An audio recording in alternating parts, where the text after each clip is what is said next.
traders, so I'll be doing the post analysis for Pound USD as promised when prices came back towards this supply zone for our take profit area over here. Okay, so this is how we actually manage our trade. So when prices break out of structure over here, right, it left behind a liquidity high here. And this made us believe that we have a demand zone now, which is our price of interest, and we have liquidity highs. So this made me believe that prices wants to eventually come back down towards this demand zone before moving off. So this is the typical trade idea that we have. So you can see how we actually formulate this area. This is the sell to buy move that left behind the last sell to buy demand zone. And you can see that this didn't even touch or didn't even tap onto the demand zone. So how did I get involved here? So over here, we understand that when prices came back down near our zone and give us this bullish move, I was expecting prices to just mitigate maybe some sort of supply on the lower time frame or over here, right? To push prices down lower, to give us the real shift or retest to take buys. So this was the scenario that was playing in my head. But when I see prices breaks out of this level, this shows me the intention that prices wants to go away from here already.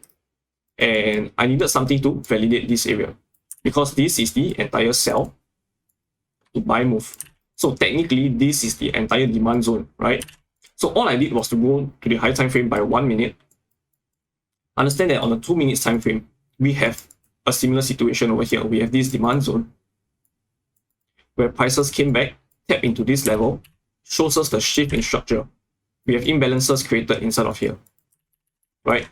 And we are expecting a pullback onto where?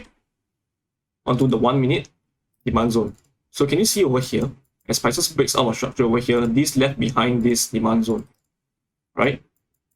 So typically, a logical placement of your trade would be a buy limit over here, because this is the last sell to buy that broke out of structure, right? And that is why this should be your entry, stop loss beneath this level, and aim for highs over here, liquidating these positions, or aim for this high, right? But you understand that over here we have a 2 pip stop loss, and for me, I wanted to see a shift inside of here, okay? And this is based off the psychological emotions. Typically, if this would be on the 1 hour time frame, I would have fired a buy limit here, okay? So at this point of time, I was expecting at least one bullish candle, which showed its hand over here, right? And I waited for confirmation instead. So this shift over here broke out of structure. Can you see? This sell move create another secondary sell move that liquidated lows before the break of structure, and this left behind a demand zone here. The sell to buy move that broke out of structure, right? And over here we actually placed a buy when I saw this candle. Okay, this pin bar, right? When prices came back down, give me some sort of bullish confirmation. I entered one over here, and when this pin bar was formed, I entered another one over here. Okay, stop loss beneath this level, aim for highs.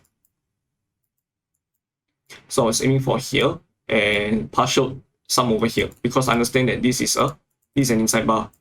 Okay, so I took some profits here and let the price run towards this level.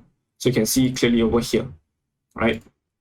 So prices taps into this level, break of structure over here, came back down to the last demand zone where I didn't catch this move. I waited for the shift and entered somewhere inside of here.